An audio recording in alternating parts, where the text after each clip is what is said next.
बे परियाला मोजाङै थांनानै थायो गथ' गथायखौ लेखा फोरोंनो हायो आं बिनि थाखायनो सरकारखौ खावलायदों बहाय बेल सालायनोसो थांदोंमोन बेल सालायनानै थांनायाव जेबो नुवाखैमोन फैनायावसो बेंथानानै बेखौ खासि बिसि बुथारदों बे गासिबो मोसौ सिखाव माबा सिखाव होननाया गासिबो मिसाजोब आसल खोथायानो जाबाय बिसोरखौ सोरबा उसुतनि होनानै टारगेट लानानै बुथारनायसो बाहेरानिफ्राय मानसि फैनानै थाफैनाय बे थाफैनायनि उसुतनि होनायाव बे गामिनि गासिबो बोराय बुरि गासिबो बहाय ज' जानानै बेंथेनानै बुथारनायसो बिनि बाहेरे जेबो नङा फैसा थाखानि माबाफोर लेनदेन खुनु लेनदेन बेनदेन गैया खुनु लेनदेन जायाखै बियाखैबो बे हिसाबै जोंहा बहाय खुनु गिनायनि माबा गैयामोन बिनिखायनो बे थांलाय फैलाय खालामबाय थादों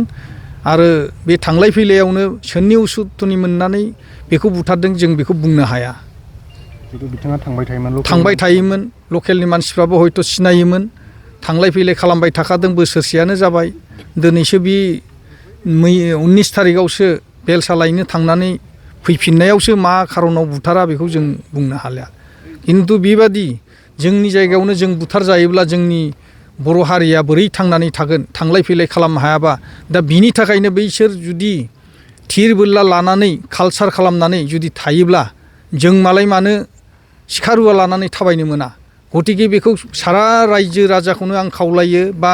प्रत्येकता संगठनखौनो आं खावलायो जे बै बिसिनि थिर बोरला लानानै बेरायनायखौ जेरैबाबो बेन खालामनांगौ जब्द खालामनांगौ जाहाथे बिसोर लानानै गिदिंनो मोना जाहाथे लामा सामा बिसोर बोरलाजों सिखार खालामनो मोना आं बेखौनो खावलायबाय साननैसो सिगां जिहेतु आसामनि मन्त्रि जयन्त मल्ल बरुवाजों लोगोसे बिटिसिनि गाहाय खुंगिरि हाग्रामा महिलारिया जे नोंथांनि न'खराव सफैदों मा सावरायलांखो बेयाव जेबो सावरायाखै फैदों जायखिया सिरि थाथ' बेबादिल' होनदों मा खालामबावनो जाथायाथ' जालांबाय जालांनायनि उनावथ' आरो मा खालामबावनो बे खोथाखौल' बुंदों जेबो खोथा बुङाखै ओमफ्राय मोनसे 5 लाख थाखानि लेखा सेंसन होलांदों थाखा फैसाखौनो होलांथ'वाखै जे बे सेंसनाव थाखाया मोना बेखौ आं मिथिया दा सेंसन 5 लाख थाखा होलांदों आरो बेल' बिजामादै बिस्मित सिखोना जोहोलाव बिस्मितनि थैनाय दाख्लै 19 थारिख खालि खासि बेसे गुबुन जाथिजों बुथारजानायनि थाखाय आं खुब दुखित आरो बेहा दिनैहाय बार्थडेमोन बे बार्थडेसिमखौनो सफैस्लाबै दाख्लै 19 थारिखआवनो बुथारजानायनि थाखाय आं जोबोद दुखु दा बे दुखुनि थाखायनो आं सरकारखौ खावलायनो सानो जे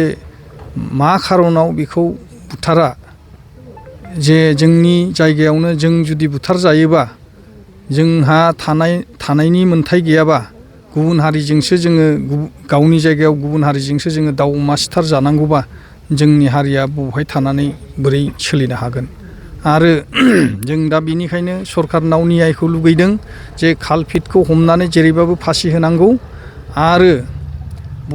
गासिबखौबो हमनानै लाबोनानै सेबनानै आसल खोथाखौ दिहुननानै फासि होथारनांगौ बिसोरखौ आं बिदिखौनो खावलायबाय आरो बे